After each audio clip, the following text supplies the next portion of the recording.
Right, let's get this party started. Let everyone hop on. Here we go. Hey Kelly, how you doing? Hey, Kelly.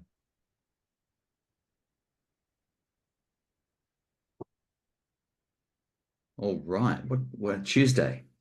It's Tuesday. I think I even saw someone's got a PBC3 up and live in the group reported. So thanks for letting us know. That's a huge win. That means you're almost you're almost there.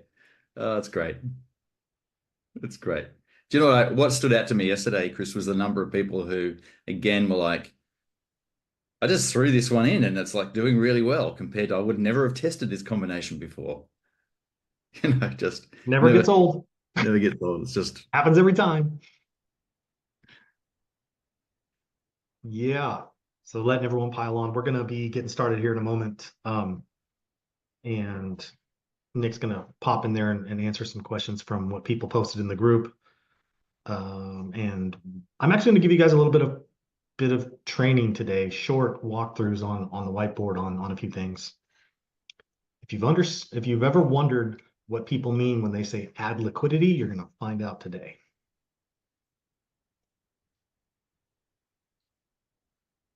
And also understanding how the algorithm reacts to that. I think you're going to enjoy that.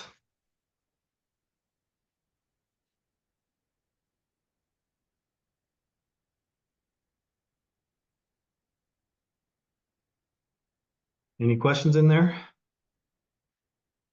Oh yeah, but I'll just I'll just see I'll just if I'm talking about the Facebook group. I'll just go and I'll answer a few if they're there and find out that there's anything I need to bring to our attention in the group here. So feel free to just jump in and just start Okay. the. I think that's the best way to do it.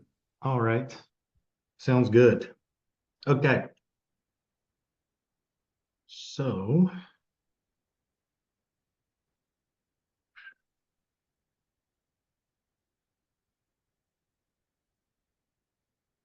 let's meeting ID 8737 8432 3593.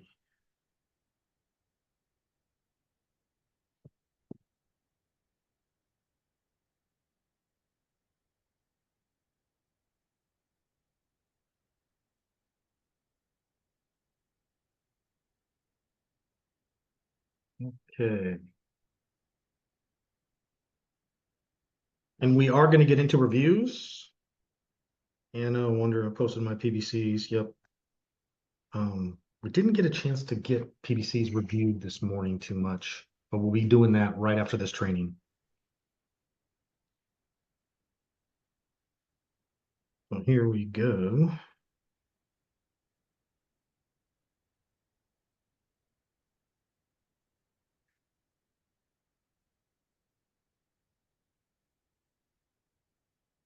All right, everybody, here we go.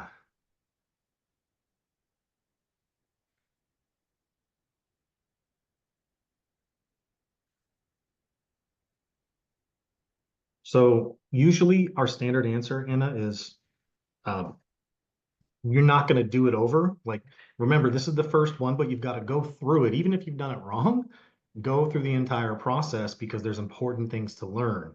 But remember, this is not going to be the only PBC test you ever do. This is just the beginning, and you're going to want to do a lot of them because they make everything better, right? Especially when you understand a lot more at the end of this training how to do them and make sure that any mistakes you made, lessons you learned, you can apply to the following ones. But it does not mean that you should stop now because there's still a lot that you can get out of this, even with making some mistakes. Like, remember, Dr. Nick said, perfect will fail you. I had a hard time accepting that one. Yeah. Okay. So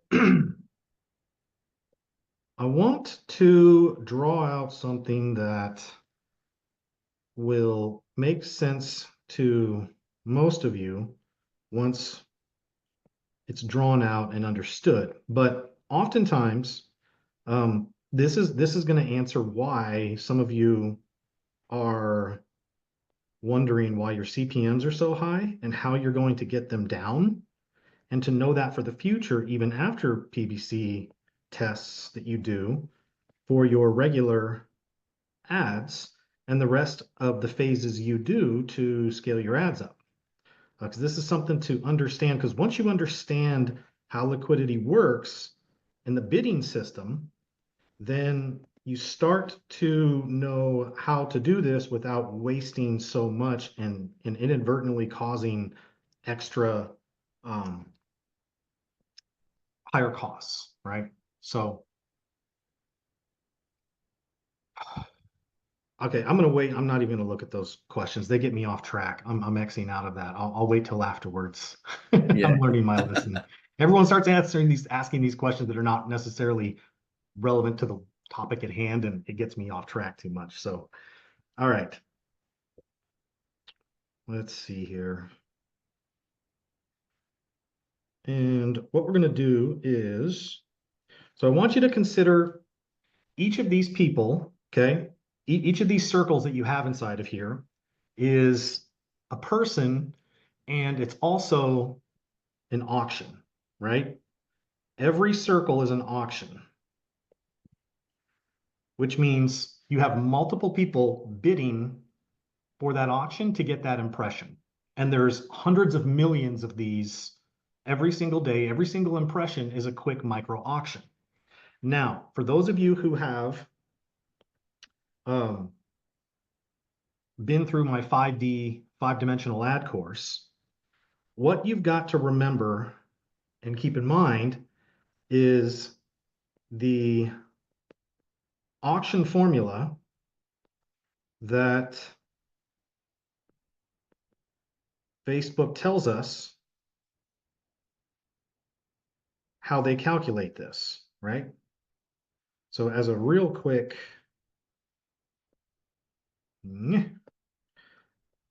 estimated action rate. So you've got your bid, right? Then you've got your estimated action rate plus user value, which is your engagement rate, right?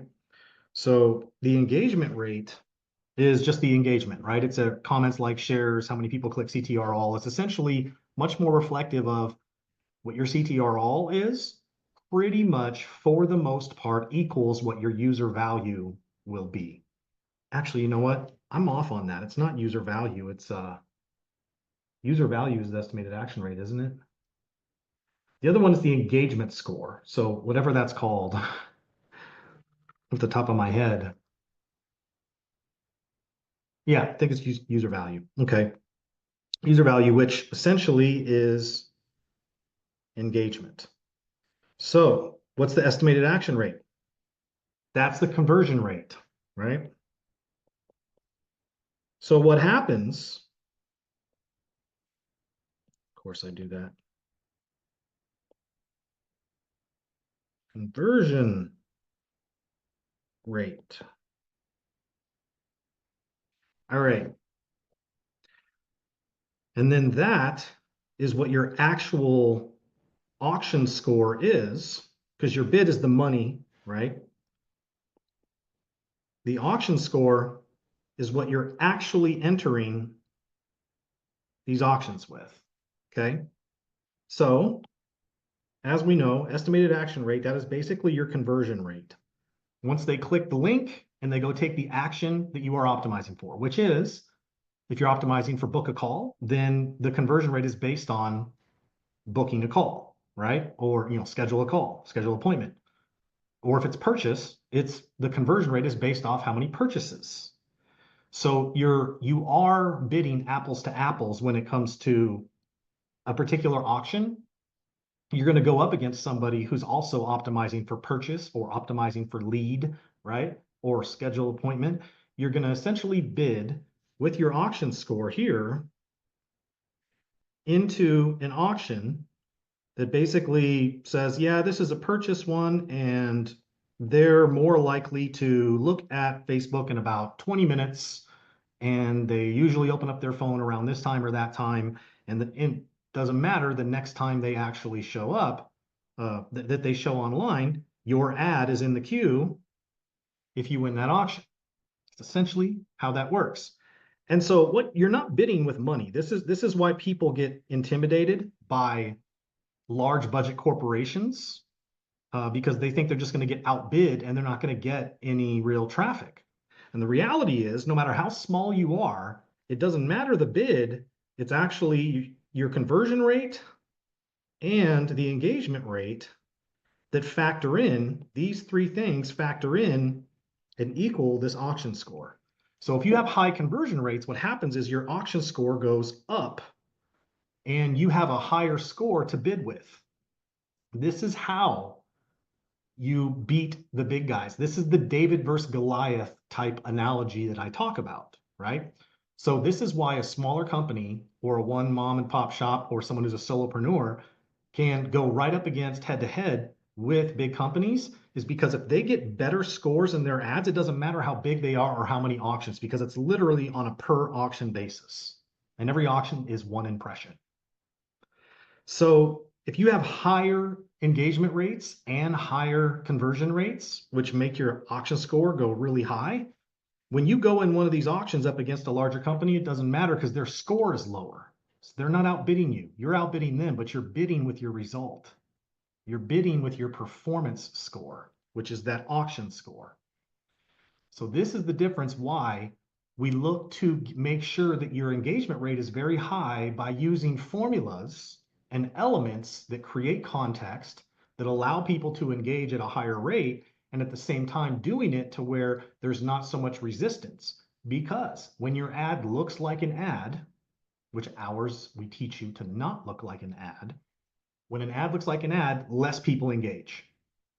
And so you want to be able to eliminate that resistance by structuring things in a way that look natural, which is why we give you the formulas we do, and we help you construct the messaging the way you do.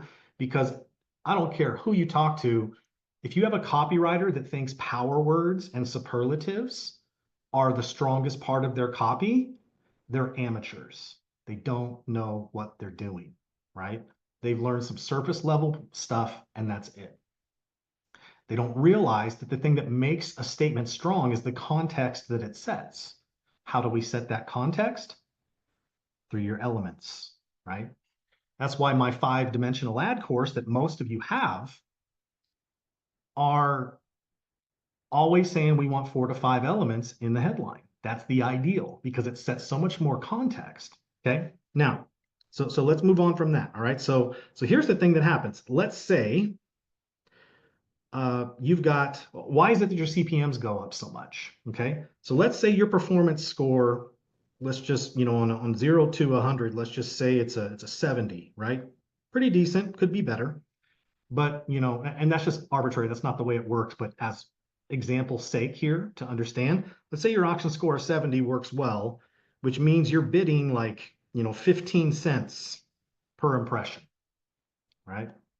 Which would equal $10.50 of a CPM, right? So probably more in most cases. So you're bidding 15 cents. And let's say that wins you this auction, okay? If your daily budget, let's say, is $100, then you have to do the math. And obviously that means that's a lot of 15-cent auctions. That's going to be the amount of impressions. If you just divide the 15 cents by $100, that's how many impressions you're essentially going to get for that $100. Right? Whether it's 300 or 800 or whatever it is, I'm not going to do the math right now. It doesn't matter. But what the auction is actually doing is they're looking at the amount of money to spend. And what the auction favors is they're going to spend all of your money if possible. So if they're going to find enough auctions at a price that allows them to spend at that point of what you've bid, right?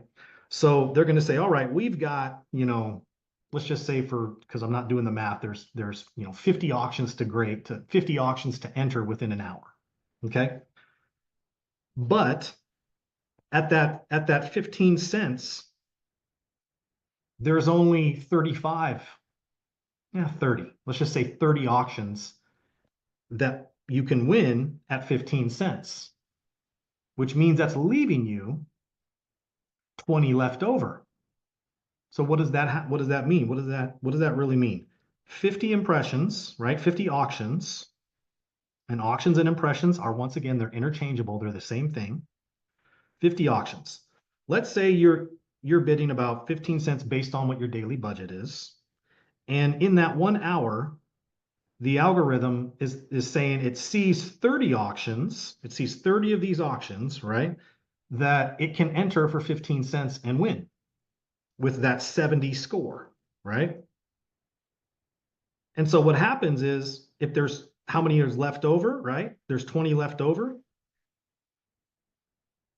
What will happen is that they have to bid at a higher rate for these other 20 auctions. But guess what? It doesn't work that way.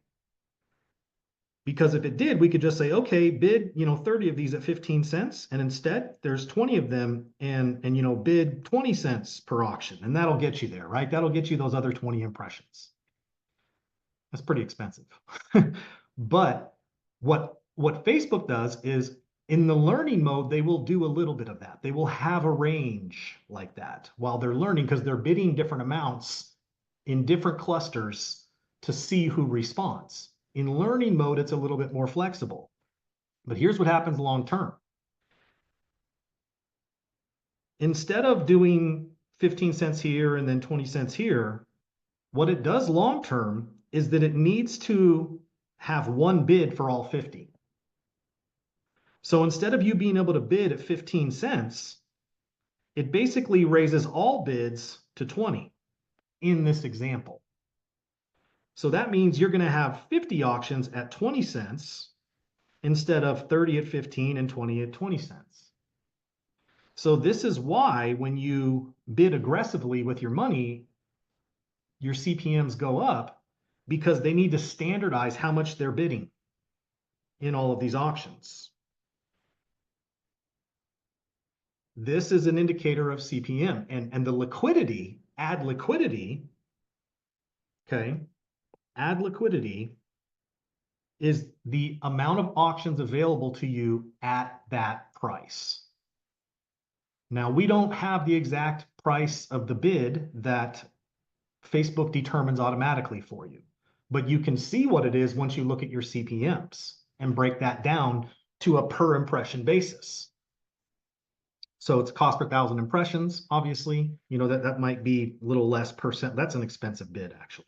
I think it's actually $100, $105 per 1,000 impressions. Yeah. So that's actually very expensive CPM, if I'm doing my math right. Maybe somebody check me on that. So it's all about liquidity, right? So if you have a small audience, the chances of you being able to enter as many auctions every day, the chances of a smaller audience being able to bid at a very low price is not very high. This is why Facebook or Meta now obviously tells you, because remember, they're not serving your best interest, they're serving their best interest. So what these reps like to do is they like to get on here and say, oh no, put everything all in one big ad set. Put all the interest and all your targeting and then use Advantage Plus targeting, because what that does is it allows them to have more ad liquidity for you. Now, the problem with that is if your pixel is not that trained, then when you're in learning mode and you just launch your ad, they're going from auction to auction. Actually, I'm going to do it this way. They're going from auction to auction trying to find people who will convert, right? And they're spending money and bidding, trying to find people. But if you have a really, really wide audience and your pixel does not yet know where to go, you're going to go through a lot of auctions of people that are not that likely to convert because your pixel doesn't have enough data to identify clusters of people that are more likely to convert for your offer. That's the simplified way. Now, obviously, Facebook's algorithm with its text scanner is getting better and better at understanding the context you put inside of your text, which allows them to go, okay, if your message is very, very specific, then inside of a large audience, it can choose specific people, like a pocket of people that they think is going to be more probable to take the action you're looking for. Okay. But if you have a small audience, it's a trade-off, because with a small audience, you might actually have to bid higher because there's less auctions to enter, which means you may have to bid a premium just to get those.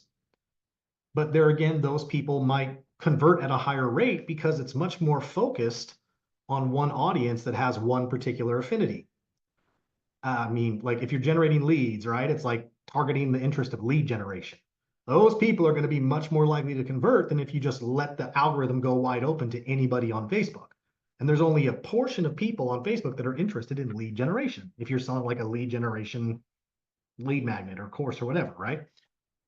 So what I'm really attempting to do here is to help you understand liquidity, right? It's about the ability to enter auctions. And what happens very quickly when people see something work in the first few days, what's the common mistake they make? Can any of you guess? And Nick, tell me if they guess right in the chat. What's the common mistake that most people make? Right, scale budget, spend more money, increase ad spend. So guess what happens? This over here, this whole concept resets your algorithm, and now you're going to be bidding higher in all of your auctions. You're not getting much of the lower hanging fruit people or auctions anymore. So this is why there has been this common guideline that a lot of people go by, which is once your ad is going, you increase the budget by 10 to 20% every few days. Well, that's a very broad stroke that I'm sure a lot of you have heard before. Oh yeah, just inch it up, do it slowly. Well, yeah, and that's very conservative to do. Sometimes you don't have to do that if you have a massively large audience. Let me give you an example. I have a client who's in our code program. Funny enough, he sells Amish baskets, literally made by the Amish. Like every Wednesday, he drives in, picks up a bunch of baskets they make, and then he sells it on his website. Does like 3 million a year. Go figure. And I feel this is my karma for always using basket weaving as an example when I'm talking through my teaching. And now I actually got a basket weaver. It's hilarious. It took a few thousand people, but got one. I got me one. And because of that, he usually because he's at a point where he sells a lot every day, so he doesn't have to target. He just lets it be wide open to a particular age group, and that's it. So he says to me, like, well, should I only do the 10% budget increase every few days? And I said, no, you can double it or triple it because you have 300 million people you're going to. You're not going to reset the algorithm and your liquidity.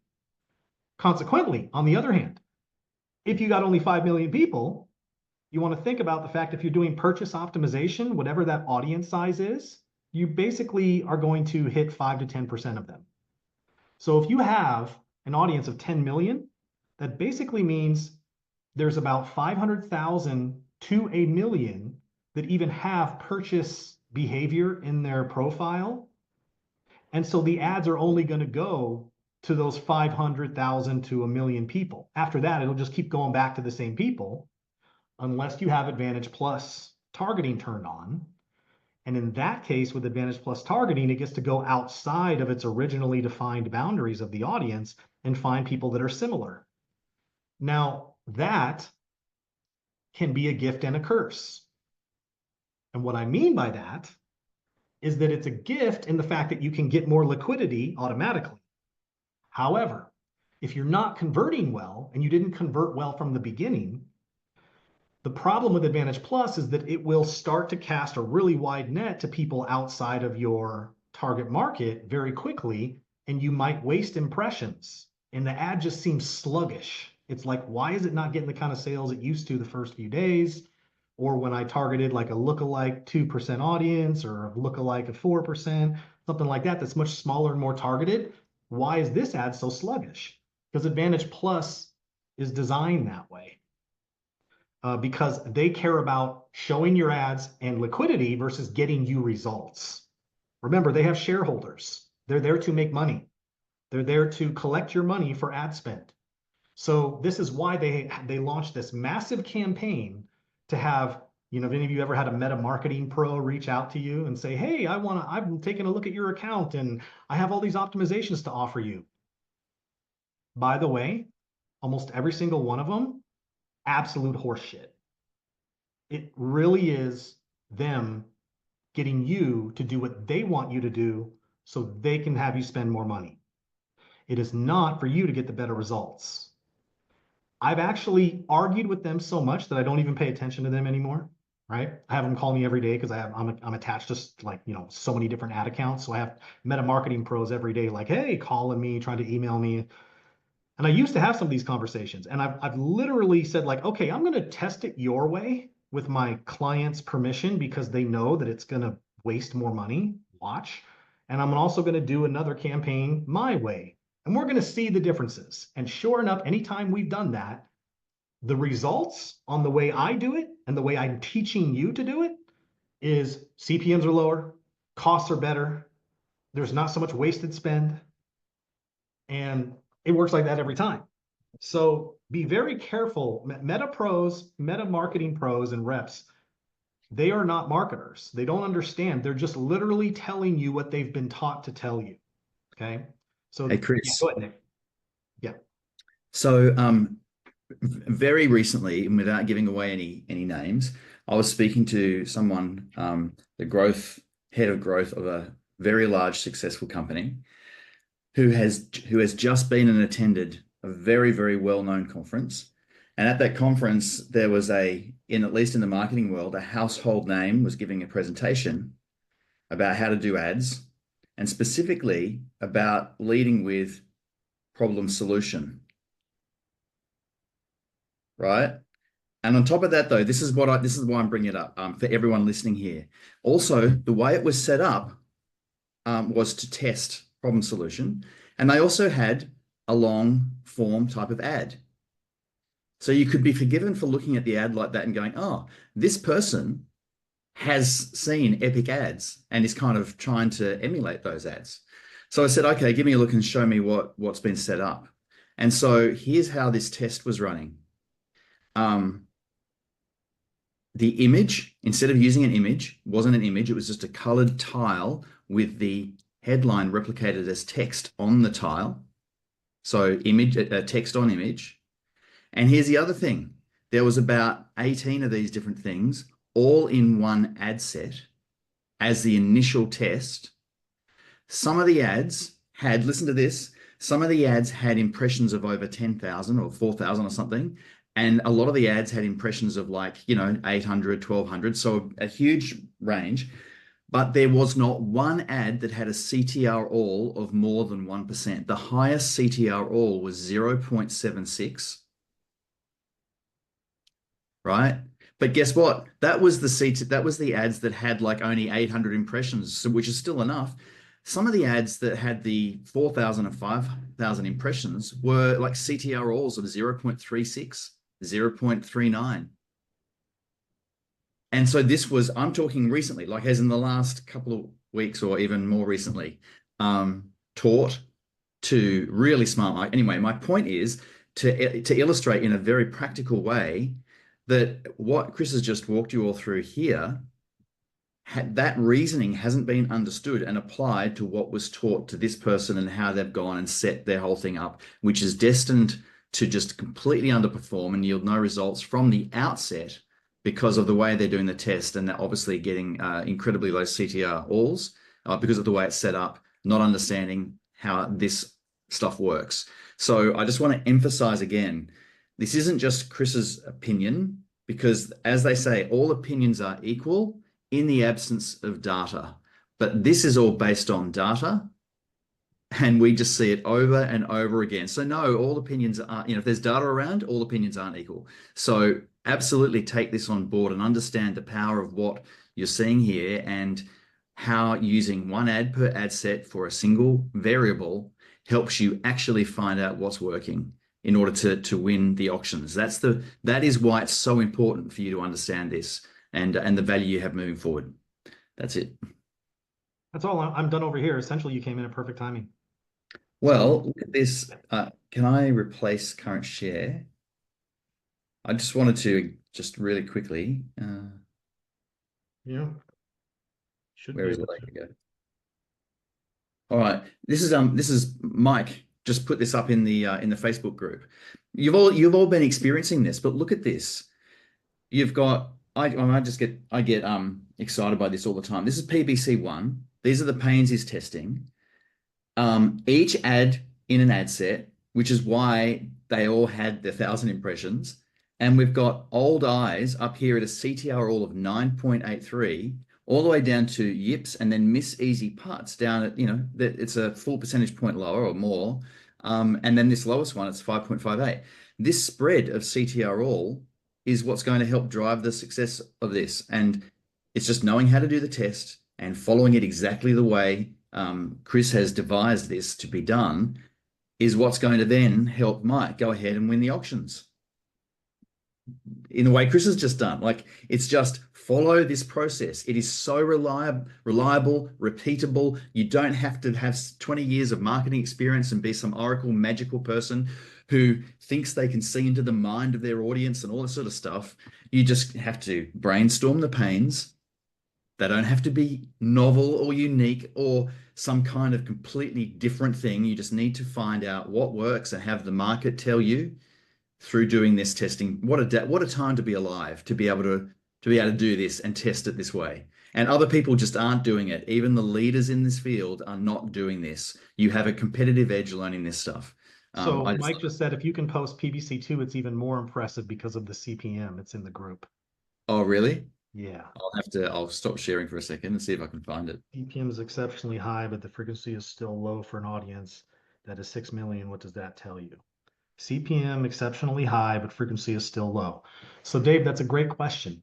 And what that means is you just haven't hit the threshold yet of a 6 million audience in terms of before it starts turning over and showing the ad to the same people. It could happen tomorrow. It could happen a week from now. It could happen 2 weeks from now, depending on what your bid and budget and all of that is, which I don't know. But the CPMs are usually going to be higher with a smaller audience because of what I just drew out of ad liquidity. Go ahead, Nick. So now just what I'm seeing here is if we look at CTR all, now we've got the highest one being 13.67 and the lowest being 4.1. I always the spread. Sometimes we have a really tight, a far less spread, but that's still finding a winner. I guess just because when we see such a big spread like this, it cracks me up because people would have no idea they're going to be running with a 4.1 when they could have been running with a 13.76 if they'd known how to test this. This is the thing that That's literally, yeah, 3xing your results. If yeah. all things were equal, literally, that's tripling your money for no Look more at cost this. or anything else. 3.5 times difference in link click-through rate.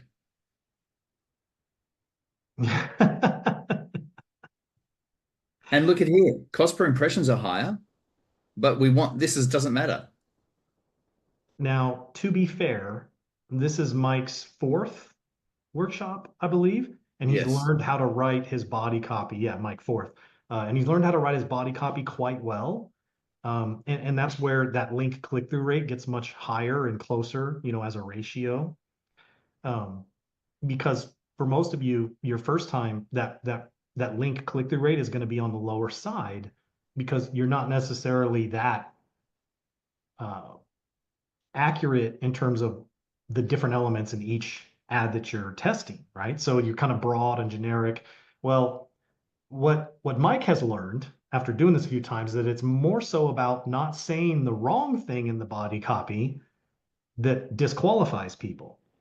So he has gotten better at it because he's been through it a few times to learn how to keep his copy succinct, but make sure he accomplishes what he needs to in terms of his body copy, which essentially is a PBC going down instead of across, like what you're doing in your headline. And we'll get into how you do that body copy with your PBC later this week. So I'm going to give you guys a formula to do that with. So, his is very high, but I just want to note like that's not typical. So if a lot of your link click-through rates are much lower, I don't want you to start beating yourself up because Mike's a pro. And Mike's been doing this for a long time. He's an expert at what he does. He's one of the few in the world that knows what he's doing when it comes to this particular offer that he has. It's very specialty. And so don't worry about it if you don't have that type of, yeah, Mike, 25 years of copywriting. See? Yeah. Yeah. We're still trying to get him to unlearn a few things because social media copy is a little different than traditional copy, but he's getting there. That's not a jab, Mike, by the way. So just a few. That's right. Yeah. All right. So take it away. Yeah, well, really, now it's for anyone who's got wanting to have help. We're here to help you progress and get the test. That's the most important thing, right? Is for each of you to have your particular tests moving forward. So if you need clarification on challenges, haven't been able to fit them in, want to know how to construct your below creative headline so it fits without the button, still stuck on PPC1. I've just answered Anna, and you may have answered something different, but it looks like Anna ran her first PPC1 with every ad in the one ad set. So I would say actually go back and redo that again. Yeah, that's the thing with that one, Anna. Like we did our best, but it's still common. There's always a few people that still do it this way. I think we go fast and we're trying to get in so much, and no matter how much we draw it out, like I'm a bit dyslexic when looking at diagrams of things too, and so it's common. Like sometimes people make mistakes. They put them all in one ad set. Let me explain why we don't do it all in one ad set. Because in one ad set, the ad set starts to choose favorites. And so it doesn't give a few of the ads a fair chance. And it starts over optimizing. If you have like 5 ads, you're typically going to find that 70% of the ad spend or around there is allocated to 2 of the ads, and one of them having more of it than the other, right? And then there's like, the rest of the ads get split. There's a couple more that get like 20%, and then there's like a runt of the litter that gets like 10% of the spend or less. It never really got a fair chance. This is the principle of over optimization that can really serve you well at certain times of marketing. It doesn't mean you're always doing one ad and one ad set always. That's not necessarily the case. But for the test, we have to find a way to give all of the ads an equal opportunity. Okay. And so we want to put one ad set, one ad, so that it's only one ad that gets all those impressions. That way we can manufacture getting all of those ads their 1,000 impressions that they need for us to make an informed decision. All right. Martina, I'm now confused. When do we switch to Advantage Plus targeting when we have proven ads, right? Or we completely ditch Advantage Plus? Now here's the thing. It's not wrong to use Advantage Plus even during your PBC test. It's just that your click rates are going to typically be a little lower. And it's a little more sluggish at first at lower budgets. So we prefer to not turn on the Advantage Plus because it does help a little bit, although inherently they both kind of optimize very similarly now. So it almost doesn't matter. But to squeeze every ounce of efficiency out of this, doing the non-Advantage Plus is a better way to go because it's not as sluggish. And it's not spreading a wider net right away where you can kind of focus it in on the target market you want. Um, when you get really, really good at this, sometimes it's better to even use Advantage Plus from the beginning because you're really testing that message, and you want that message to really like be the thing that shows whether it's working or not to a broader, larger market. So it's okay if you did. It's not wrong either way. It's just recommended that with your tests, if you can, do not Advantage Plus with your targeting. But it's okay if you did. It really is not going to make much of a difference in the couple days that you're running this test. And honestly, it might not make any difference at all, right? Because they both jump out of the gate doing the same low-hanging fruit thing. So it's not necessarily a big issue at all. Okay, so Murray, look at my ads, questions. You posted 8 hours ago. Yeah, so Nick, can you look at him in the group, and then we might just bring him out. And then Michael. Oh, sorry, I was just answering something else. So who am I looking for here? Murray Murray. Okay. and Michael Timminger. They both have posted in the group. All right, let's go. So Martina, does that make sense with the Advantage Plus? Hopefully that does. It was duplicating that I messed up. I think, yeah, you probably duplicated it at the ad level instead of the ad set level. That happens frequently. Okay, so Michael, need to review on my headlines. So we're just going to bring both of you guys out and we're going to do it right here on the call. How about that? All right. Yeah, So because I'm having trouble just to find that. yeah, we're getting lots of posts in there. So Murray, I'm going to bring you out first, and then Michael, I'll bring you on in the queue. And Rich, I know you had some questions yesterday. I remember at the end of the session there, we couldn't get to you. I didn't see anything in the group. I might have missed it. I wasn't searching too deep, so I could have missed things. But if you need any help here to come out as well, just let me know. Yes, Daddy. All right, I cool, cool. Hey there. I didn't post PPC3 in the group. I didn't actually say that. I just said I'd set them live 8 hours ago. Oh, So that was yeah, have posted PBC 8 hours ago. Okay. Okay. Yeah, so cool. I'll quickly share. Is that right? Yes, please. There they are. So the questions, they're performing reasonably. Like I'm still up at CTR all Can you 4.7. zoom your screen a little bit? Yep.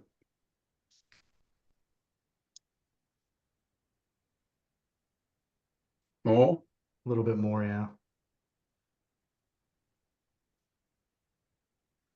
How's that? Yeah. So CTR all's 4.7, or sorry, up to 5.89. So quite reasonable. I'm not hassled about that. My PBC2, I did 2 PBC tests. One went up to 8%. Yeah, the thing is, we've right at the beginning, Chris, you emphasised the importance of doing sales as the target, as the objective. So I Well, did but that, it's but still you're still using a custom conversion, so it doesn't even really matter. You know, right, you've got a custom conversion which was going to people that are already have converted before. So because you've done that, you're kind of pointing your pixel into the same people to see how they respond to this message, but not necessarily casting a net out to others. oh, okay, Your pixel would not have targeted on its own.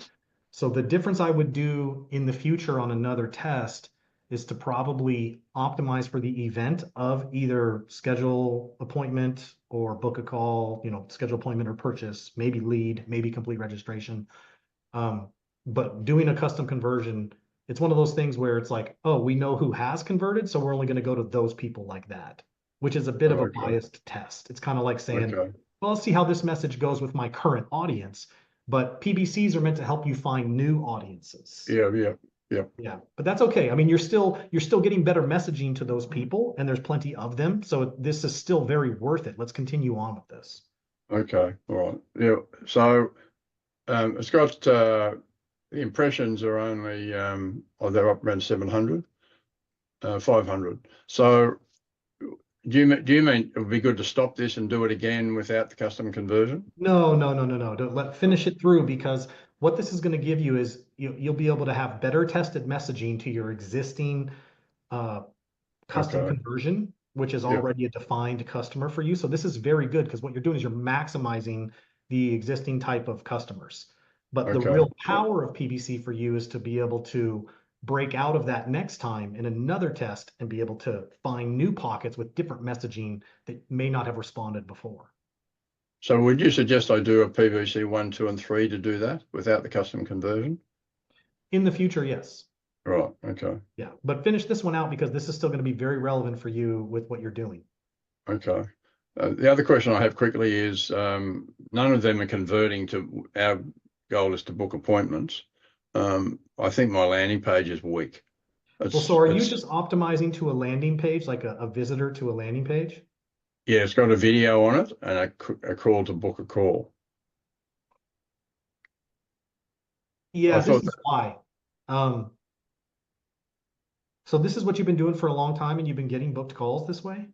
no, I haven't been doing it for a long time. That's why I said when I first came in the group, I haven't had any success. Yeah. Okay. So I remember that now. And I think I do remember. No, I saw your post about nobody's converting, and I'm like, what is he optimizing for? So here's the thing. Here's what we never optimize for our new client acquisition. We Right. never optimize for a landing page view. We never optimize for link clicks. We never optimize for video views or page post Yep. engagement or any of that stuff. The only thing we're ever optimizing for on the front end, top of funnel, is Yep. the action we're looking for them to take. Right. So it's a lead. If they're opting in or if they're scheduling a call, then you would want to do the schedule event. Yep. And that's because that's what you're doing right now is it's essentially saying anybody who likes to visit websites, we're going to go to them. But Okay. if you use a standard event that says lead, then what it targets is people who opt into stuff that actually have a behavior of doing it in the past. And what do we know? Past behavior is the best predictor of future behavior. So because Yep. of that, this is why from the beginning we said you need to optimize for a purchase event or a schedule event or whatever action you're having them take. If it's an opt-in, Yep. lead, whatever, right? So it's very important to do that. Right now, people who just when you optimize for landing page views, we've never been able to get traction that way. It just does not work. There's too many people out there that don't take action. The algorithm needs to be able to look at past behavior from people and say, okay, they've bought something before, so let's go ahead and send them this ad for sale because they're more likely to purchase than all of the other 90% of people who are just have no chance of Right. purchasing. Yeah. You can't optimize for a lead though, because you'll have a button down the bottom then, won't you? No. Is it- Are you doing lead forms or do you have a landing page? Not doing lead forms, no. Okay, so with a landing page, this is some common confusion because I've said it before, but people have taken it the wrong way. If you're doing an on Facebook lead form, then they make you have a button. Yep. But if you're doing lead optimization going to a landing page, then they don't make you have a button as long as it's a static ad and not a video. And you Okay. make sure to follow the guidelines when we set up so that you don't cause it to click into dynamic creative, which then makes you have a button. Yep. Okay. Excellent. Well, that's resolved my problem. Yeah, you're going to have a lot better results when you tell the algorithm, I want people who opt in and book calls. Okay. All right. Okay. I'm not surprised at all, just so you know, based on a landing page view custom conversion. I've seen this before, and it's pretty much always the same thing that happens. They go to the landing Okay. page, they All take right. no action. Yeah. All right. Well, thank you. That's excellent. Very, very welcome. Okay. Michael. Yes, sir. Thanks. So the first thing can I share my screen? Yes, Yeah. probably. So actually my first question is to get a little bit of feedback on my headlines. So I mean, I just translated it here with Google Translate. Can you zoom in for us Yes. so we can see it? There we go. Just a second. So this one have been for the PPC 1. And the green one, this one was the winning headline. And from there, I worked my way down to the PPC 2 headlines, where I just took the pain. And I really tried to get it as short as possible so that it could be shown also under the ad, not as a headline. So I know this translates to, different language, but obviously I can only tell you in English, and let's see how this translates for you. So let me speak this out. The part where it says who suffer from, Yeah. in English, we don't need that at all. Because what you're doing is you're trying to add an internal conflict and a verb at the same time to the main core element, and that colors it too specific and it's too much specificity for right now because we're looking to isolate the pain, and that click rate might be different if you're including an internal thing like suffering and then the verb of that intensifies it in a different way. So that will actually cause people to think about the pain of high workloads differently when you say who suffer from. You're kind of telling them how to feel about it, and then you're telling them what it is. Which you want to just tell them what it is first and let them respond and isolate that for now. So instead, in English, I would have said how entrepreneurs with high workloads You can say that in German as well, but it's not written German. Well, it's almost not written English either. Okay, The good. way, yeah, but see, we've noticed that we have to type how we talk on social Yeah. media, not necessarily follow regular grammar rules. I've Okay, had ads that have made millions of dollars, and I've had grammar teachers try to correct me on the ad. And I'm like, thanks. okay. I make Yeah. a day what you make in a year with this ad. So sorry. But I got it. Would you say, should I redo the ads then? At least in the PVC2, because this is running since this morning. No, I would keep going with this because Yeah. this is still going to give you a message that works very well. All Yeah. I'm really saying is for next time, Yeah. you're Okay. you're introducing a little bit of bias. So this may not go or be applicable to as large of an audience as Yeah. what you could do if you didn't have it in there. But for Okay. right now, it's probably still going to give you a lot of runway to, so to speak. Yeah. And so you'll be just fine with continuing this test the way it is. Yeah. And Okay. then Great. next time you'll isolate just into a Yeah. pane without having other stuff. Yeah. Okay. Got it. I also have to say that, I mean, when I filled up the sheet the first time and then crafted the headlines, the pains and the benefits were changing a lot, because when you craft the headline, you need other types of pains and benefits than I had collected first. So that was really a learning also for me. So I think when the next time I will do such a sheet, I will be much better in collecting pains and benefits who are really bringing it to the point. So that was a great training on doing that. You know, there's a reason why we do it this way, and the gift that has come out of doing this is that it trains you to understand how to paint both sides of the picture.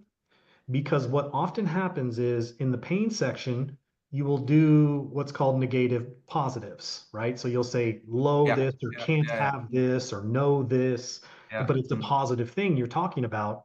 And the training there is to say, okay, let's take away the negative word.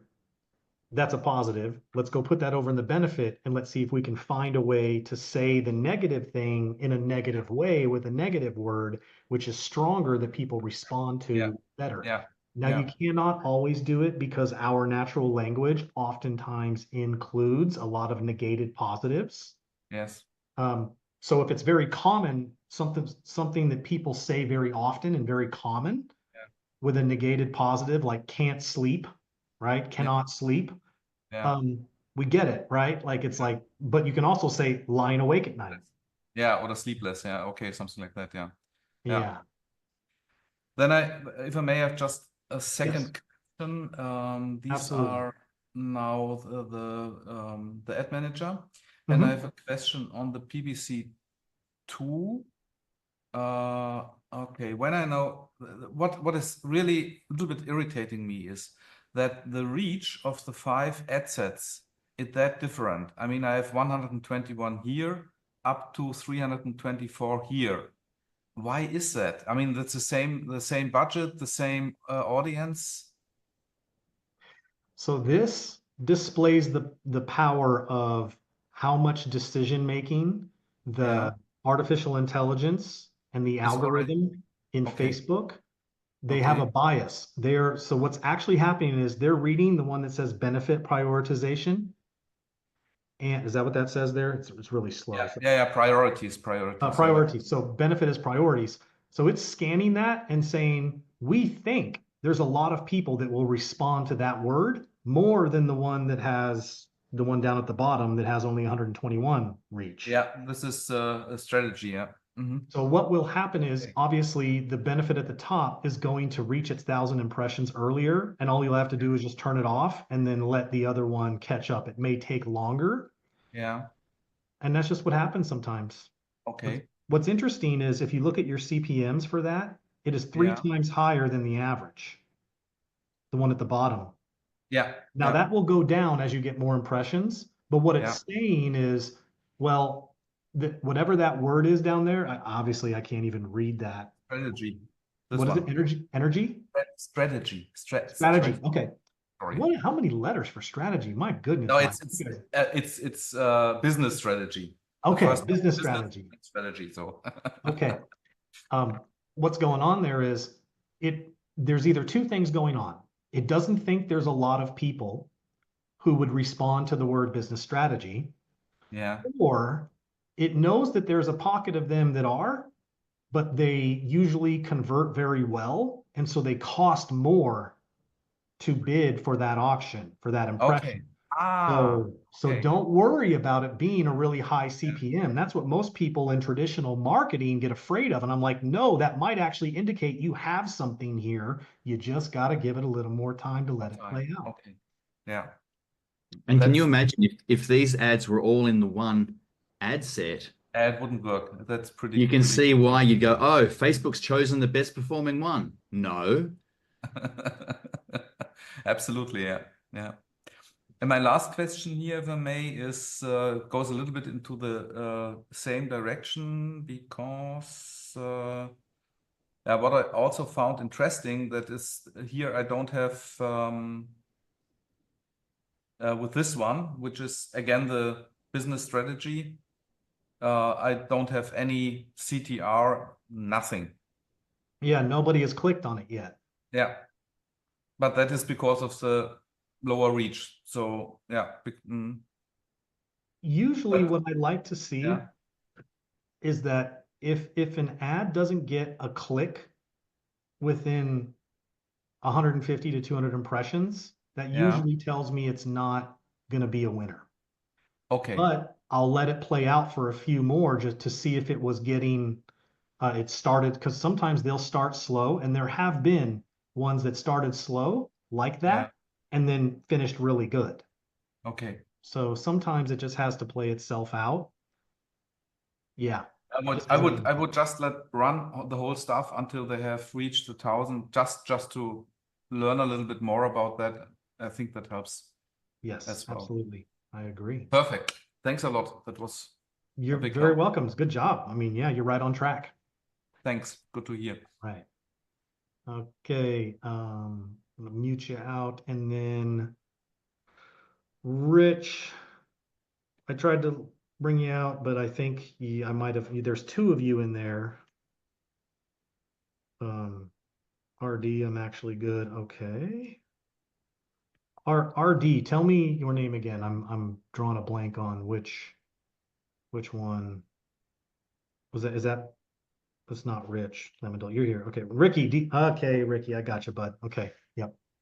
I'm actually getting to the point where sometimes I'm not always recognizing so many people, which is weird. I usually always remember everybody who comes through my workshops, but sometimes when I see just initials, I'm like still trying to place it. Okay, so Rich, I've got two of you in the participants, which means, oh no, there's only one of you now. Okay, I'm going to promote you to panelist again and get you in here. All right, and Michael, I'll put you back in. Murray, I'll put you back in.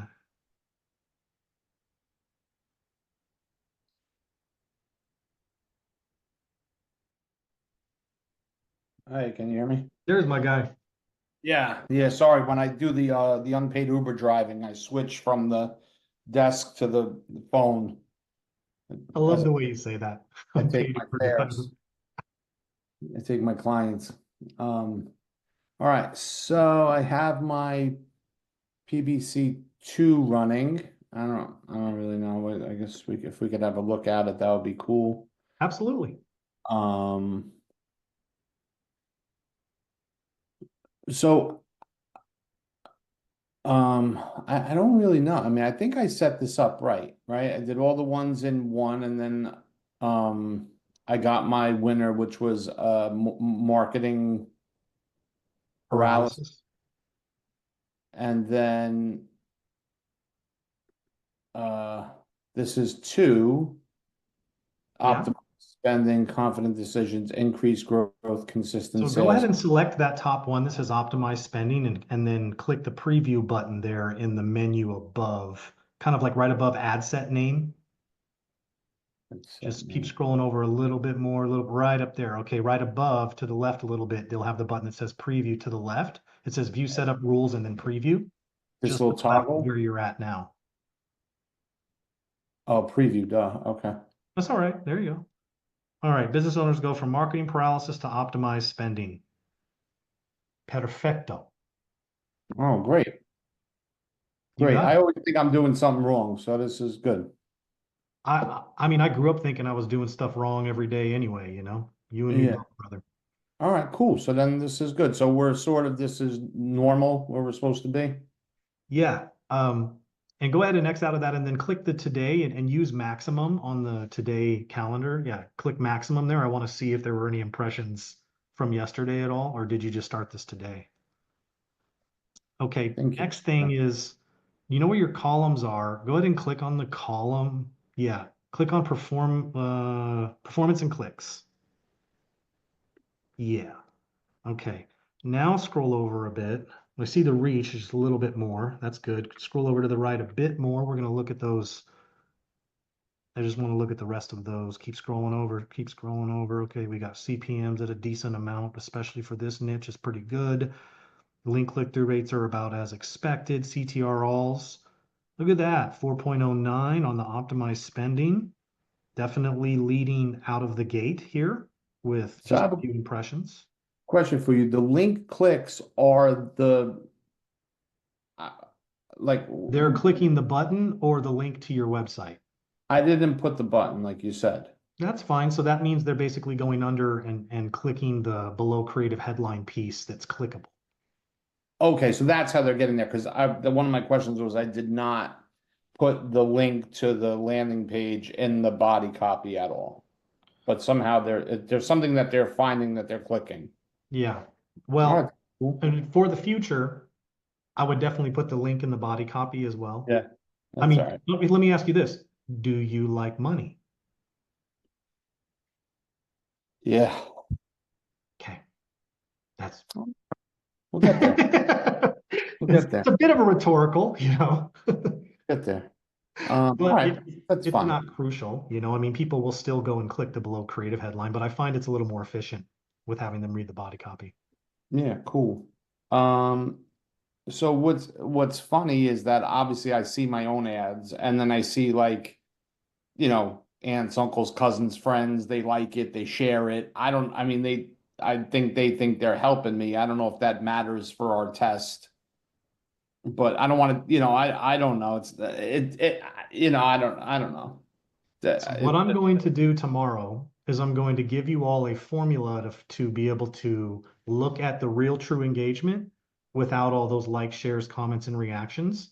But there is a Okay. reason why I didn't share it with all of you beforehand, because there's a process here that if we do it that way, it would not fully make sense as to why you're doing it that way in the future. So let's not worry about it right now, because at the end of the day, they are helping you. I mean, they are increasing your engagement score, making that ad look like it has a higher score, which helps you, but it's not the true test of what the messaging is doing because it's biased by the people who already know you that might not necessarily share it or like it had they seen it and not know who you are.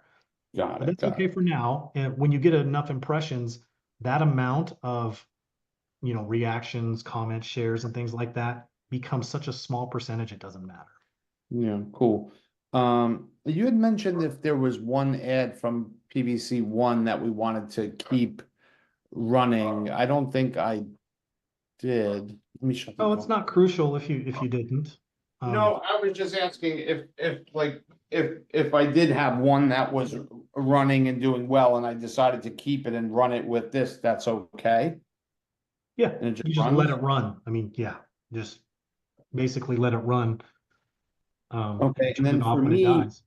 for me and most of the like anytime we don't really do like any e-commerce work. Like I don't have e-commerce. It would all be lead gen. And in the past, doing the lead forms on Facebook, it yields a lot of spam, and then you sort of maybe get one or two, halfway decent people. Is that normal? Like all the spam and stuff? With the lead form ads where it's on Facebook, they're filling out the form on Facebook. Yeah, Yeah. it's like I don't know what they're doing exactly, but they've got to be sending bots in there. But Here's what we have done to combat that, because we had a company that we were doing that with. They just refused to do landing pages that were any good, and I just couldn't bring myself to ever send anything to those horrible pages. And so they were using lead ads, but we did a long form ad that pre-qualified them much more. Okay. And so we actually made most of their leads high quality, because a lot of the bots wouldn't just continue, or the spammy people wouldn't read all of it. It was only the people that it was very relevant to, and they're like, oh, this is valuable. Okay, cool, this is me. Got So it. when you're doing lead form ads on Facebook, the long form, more pre-qualifying copy you have to do in order to make that work. And if not, yeah, landing pages just typically get a lot better traffic. Got it. So in the future, my sort of objective would be, I don't want to do the lead form on Facebook. I'd rather send them to the thing. I think for this test, I clicked sales. I just sort of followed your thing. But in the future, I would, like, if I took all this stuff and I wanted to go back in, I would click the lead generation. Yeah, I mean, taking, like, you're actually doing the perfect thing where you're putting this message and testing this message in front of people who have purchase behavior, because you're optimizing for purchase. And then what that means is you'll take this tested message, and then you can go and optimize for leads. And that message is still going to pull and appeal much more to the people who have a propensity to buy than not. So your clients are going to be happier with that if you test a message on purchase optimization, because for some reason that just gets purchasers at a much higher rate. Okay. And then I have my, I think, that, I guess I picked up a slight variation in my lead. It was like, I think I had how businesses go, and then I think we got rid of how, and then I said it's like businesses. It was like a letter, but that was from the PBC one. I said I'm just gonna, wasn't that big of a difference. I just had it in my notes from yesterday. And can we look at the challenges that I have? Yeah, let's do it.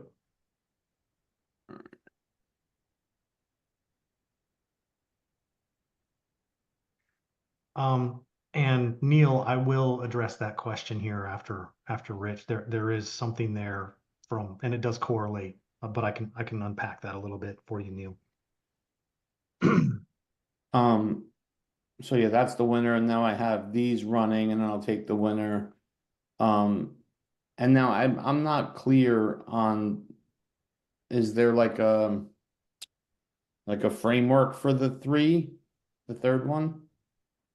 Or are we still with how, I know we talked about it yesterday, sort of trying to keep it really simple and killing the common bond or something. This is the section where that happens.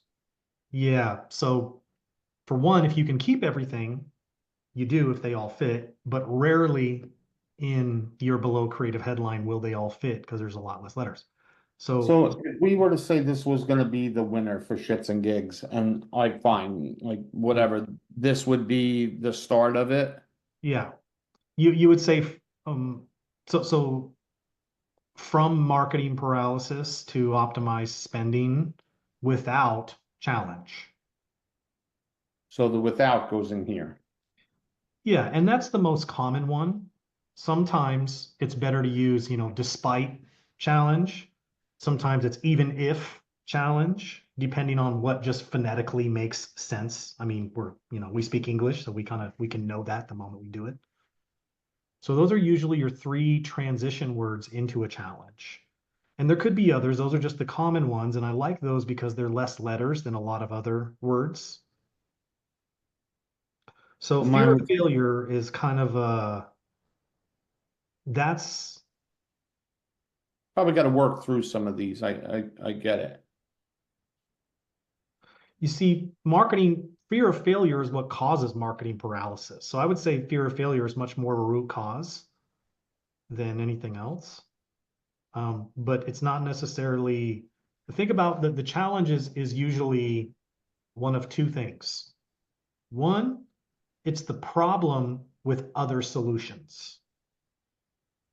So you're an agency, right? You're generating leads. There might be other lead generation agencies that do a certain thing that people have experienced and say, that's annoying. I don't want to experience that again. And so we would ask ourselves, what is it that they do? And that might be a challenge. Don't know what that might be, but we could think about that. Yeah. So that's a thing that would stop someone because they're snake bitten. They're like, oh, I've been hurt before, or I've been burned before by an agency. And it's these reasons that I experienced with an agency is why I don't want to hire another agency. And so it's those things you're attempting to overcome. Now, that's one. So the other example might be, like a simple one with fitness or something, or like energy. You might say, I want more energy without drinking caffeine, because that's the problem with the solution is that drinking caffeine, we know what that leads to, right? Jitters, can't sleep well, all that stuff, like the side effects. So Yeah. you can think about it as a side effect metaphorically for your offer. And you're trying to overcome those side effects that people have when they use other solutions similar to yours. So that's really the way to think about a challenge.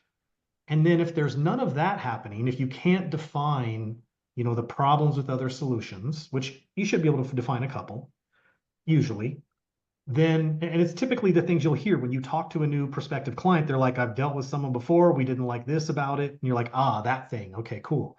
Yeah. But the other piece might just be simply that based on their understanding, it might be that it takes too much time or it costs too much, so it might be like without breaking the bank or without wasting time all day, or without doing something all day, right?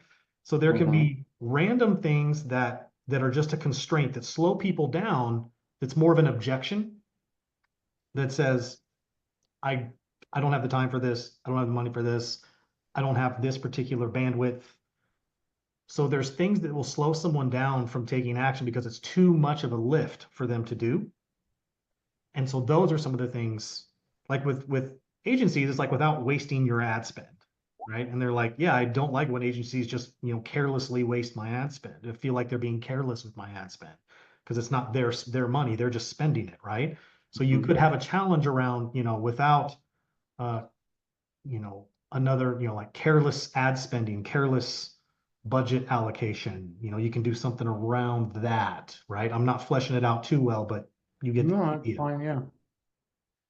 All right, so that's my next gig, right? Get to 1,000 impressions, shut it down, do quick duplicate, go back in, Yes, sir. push it all back out, and all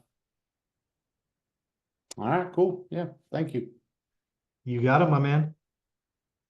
All right. I'm going to mute you out. And if you need anything else, you just chime right in, unmute yourself and chime right in if you got another question. Dr. Nick, anything I need to know before I explain Neil's question there? No, just that we're at quarter past the hour, so we've got 15 minutes before we hit 90 minutes. So I know I've got to get stuff going, and you do as well. So All right. So a lot of you, this is a common response that marketers will say to me. They say, Chris, why am I measuring CTR all? Why don't I measure the amount of people that click the link? And I can understand when you're thinking about it from a traditional marketing mindset.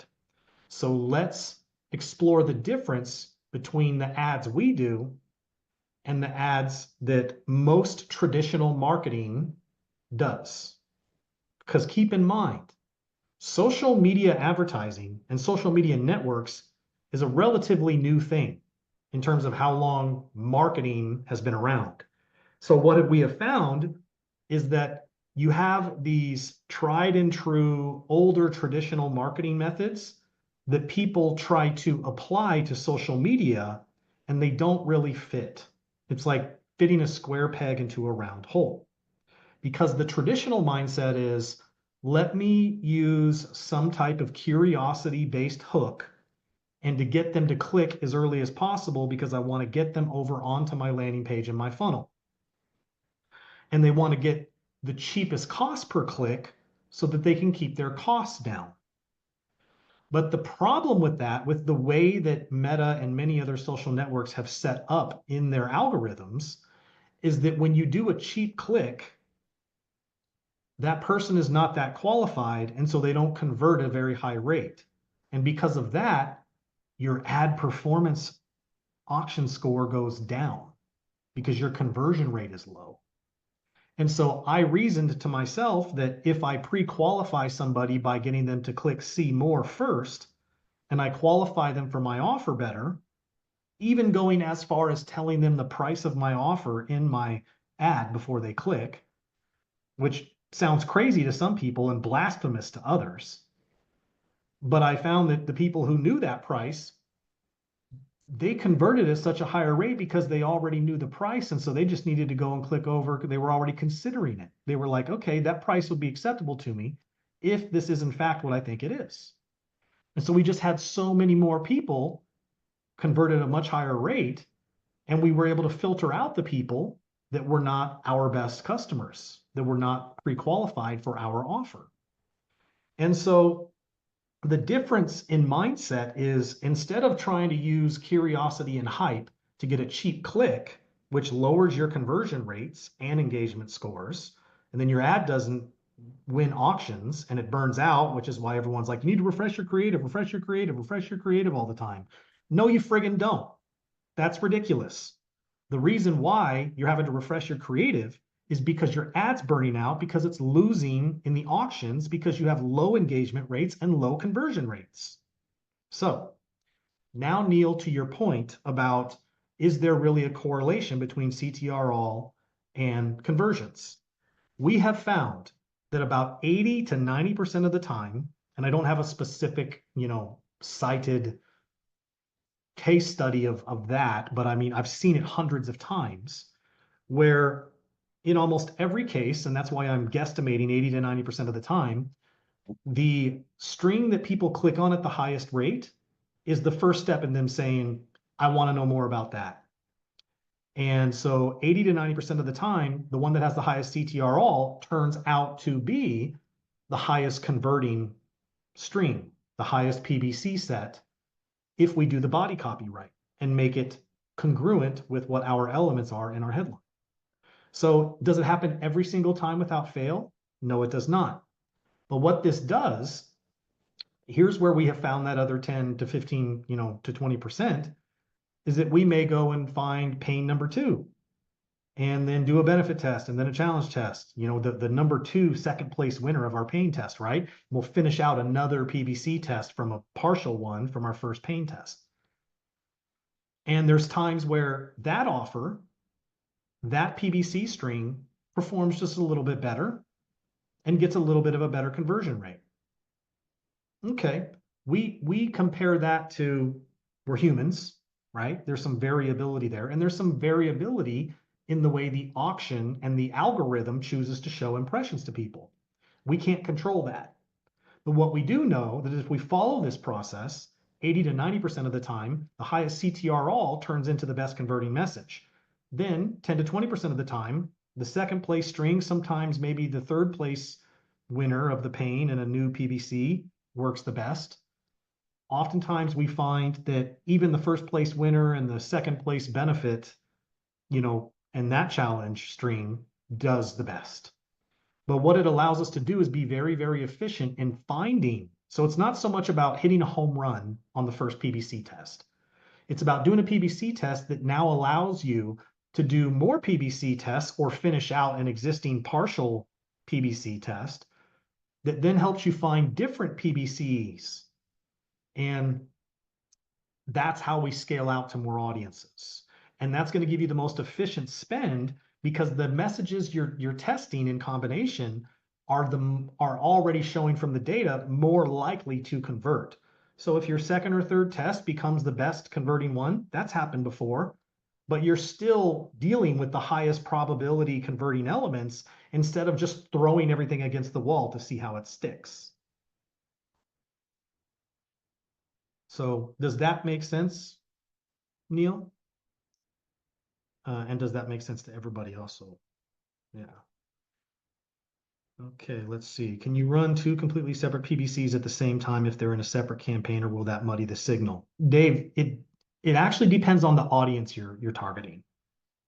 So if you're targeting the same audience, it could be that you're bidding against yourself in the auction and your CPMs will be a little artificially higher. So usually we like to do one PBC at a time. If you are doing something where it's like you're wide open with an audience of more than 100 million or something like that, then yeah, I would do both because you're going to have plenty of ad liquidity and it's not an issue to do both. You're probably not going to raise your CPMs or bid against yourself too much. What if it's a completely different product? That's the thing I was curious about, Dave. Is it you doing two different PBC2s for the same offer, or are they completely different? So you've got two different things entirely in the same ad set, ad account. It's not so much about the product as it is about who the ad is being shown to. So if it's a similar product with a similar message or a similar aspiration or a similar benefit, then you could be overlapping because remember, we're basing this off of what people want, which is pains, benefits, and challenges. So it almost doesn't matter the product. Now, is there some optimization going on in your ads manager that says, oh, this is a different link, this is a different product?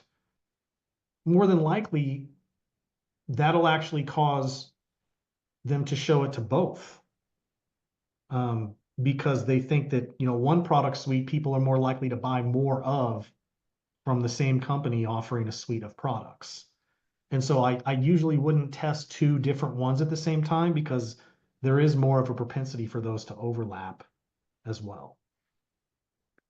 But with a large audience, it's probably not going to affect it too much. So I wouldn't consider it some cardinal sin if you do. You may just be talking about a couple bucks more in a CPM, Down the track though, it's good to think, because right now with PBC testing, it's at, we call it, Chris calls it a sandbox. It's like the first step of the whole code methodology approach. And this represents about the first 25% of that step of sandbox testing. Later on down the track, I mean, we've got a client and a company we're now invested in where the certain product was doing so incredibly well that when they released then another product, it was different. And Chris, you had to muck around with actually doing different pixels because the pixel had become so absolutely fine-tuned towards finding people for that particular pain message set that when there was a different product, even though it was in the same health tech space and even though it was related, needed a different pixel in order to kick off. I can't remember the exact details of that. And obviously that's not relevant for PPC1, but for people who are future pacing themselves and wanting to see, well, obviously we're doing PPC in order to be able to get a message that can scale, then there's some considerations you probably need to think about in terms of how that works out. Exactly. So we have just a couple more minutes here for any quick questions. These are really good questions, by the way. So Raj, how do we know if our CTRs are good for our industry? Are we settling for 3%? 10% might be achievable. So we talked about this once before, but I'll state it in a way that hopefully, everyone gets, which is it's more about looking at the range of your click rates than comparing your CTRs to anybody else. There is no way to know for sure because at the end of the day, it is what it is. If your CTRs are 3%, then that's the audience you're dealing with and the message that you're dealing with. So the only guideline to that is if you are if you're seeing CTR alls that are like below 1.5%, around 1%, then that's typically low because it's average for Facebook ads for most people, but our element system is so superior that we, if done right, always get better context and higher click rates. It's just the nature of it. So if you're down at 1% or 1.5% for your CTR all, I would be asking myself, am I testing the wrong messaging to this audience? Am I literally just not getting the mark? Like, are my pains off? Am I not really getting to the core of what they want and the pains they want to avoid for this offer? But even if they're up at like 2.5, you might be just fine. It just may be the audience itself. So how do you know, Raj? This is one of those things that you cannot know because it is what it is. And so one thing you don't want to do is compare yourself to somebody else, because that's a different market with a different level of competition, with a different level of sophistication, maybe with a different level of awareness. All of those factors come into play. How big the audience is. Because see, you could take the same message to a 1% lookalike audience, and because there's a lot more of those people that are much closer related to your existing customers or leads, your click rates are going to be higher, because there's more of a concentration of that 1% lookalike audience of people that are very similar to your existing customers or clients or leads. That just happens. You take that same message and go to a 10% lookalike audience or an interest, and your CTRs are going to drop maybe in half. Could be as much as half or more, because now you're going to a larger audience, and the algorithm has to go through more people who are not qualified to find the people who are qualified for that same message. So your CTRLs are very, very, very subjective based on your audience that you're targeting and the niche and the vertical and the industry that you are in. Mostly with the very competitive niches like fitness, your CTRLs are on generally lower because they've heard a lot of the same messages from others.